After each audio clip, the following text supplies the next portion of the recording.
being out for at least 2 weeks and how that impacts you guys. I'm relieved it's not worse, so that was the fear going in, that it could have been worse, but we're hoping that he's back for the playoffs and maybe even back for a couple of games before the playoffs. We'll see how it all goes, but the mood of the team is really strong. We had a great practice today, and we have a chance to really finish on a high note here the last 12 games and get Steph back for the playoffs. A lot of good stuff can be ahead. You've been tasked. I mean, first X months of the season, no Clay. The last 2 months, no Draymond. Now, no Steph.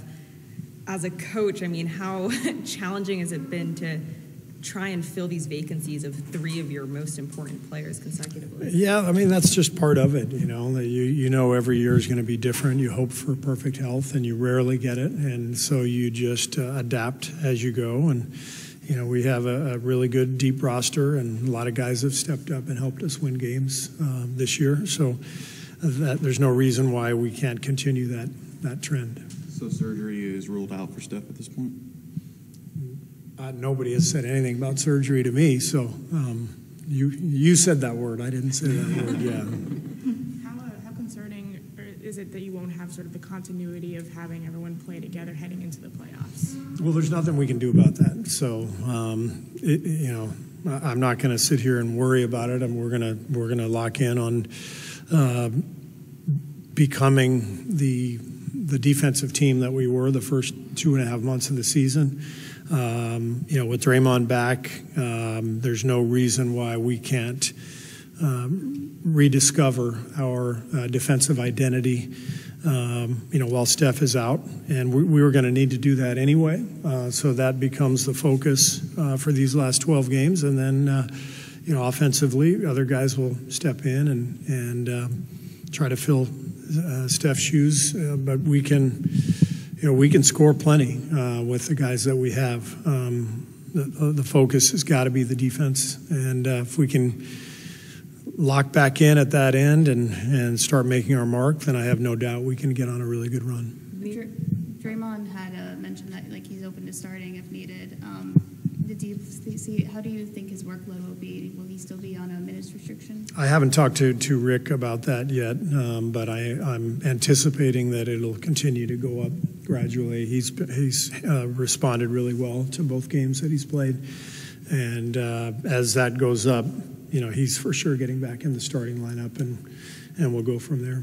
Maybe lost in last night's or the other night's games after Steph went down. Moses also left with his shoulder. How is he doing? Did not practice today. He's day-to-day with the shoulder, but no structural damage. And what about Gary? Any chance? Gary practiced, so there's a chance he can play Sunday. How's Wiggins with his illness? Wiggins practiced. Bielitsa practiced, so they both scrimmaged and looked good. So very good signs for Sunday. And what about Andre? Andre will not play Sunday. He continues to work with the training staff and day-to-day. You mentioned needing some guys to maybe fill Steph's shoes. Do you have anyone in mind? Anyone you're really looking to step up? It's a group effort. I think we have to execute as a group, to fill those shoes. Nobody's going to actually fill the shoes, but we can do some things execution-wise that we're going to work on that we'll need to do. But we want Wiggs to be more aggressive. We're going to want Jordan and Clay to continue to be aggressive, and if we run our stuff well and play good defense, we're going to generate offense out of that. Do you expect Steph will stay with the team on the upcoming road trip, or how much will he be? I doubt it. We're leaving in just a few days, and the first part of his recovery is just getting off his feet. So, but I haven't talked to the training staff about that yet. Safe to assume that it'll be Jordan and Clay in the backcourt to start. Safe to assume, yeah.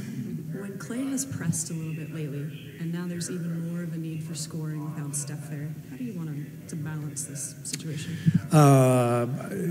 Yeah, I think it's important, and we talk to the team about it all the time. You know, the concept of good to great. You know, trying to get great shots.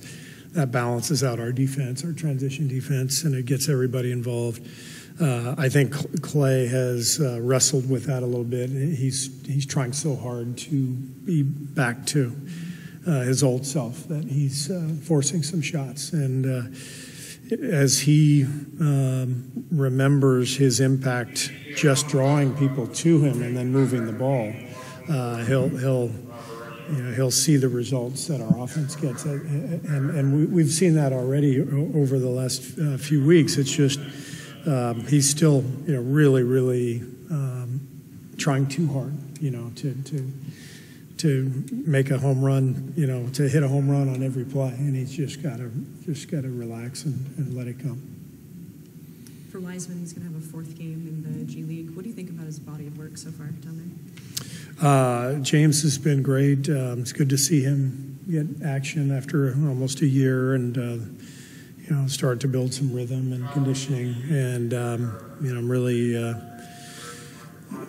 anxious for him to just stay on this path. And it's so frustrating for such a young guy to have to deal with a long-term injury like this. But we'll see how it all plays out.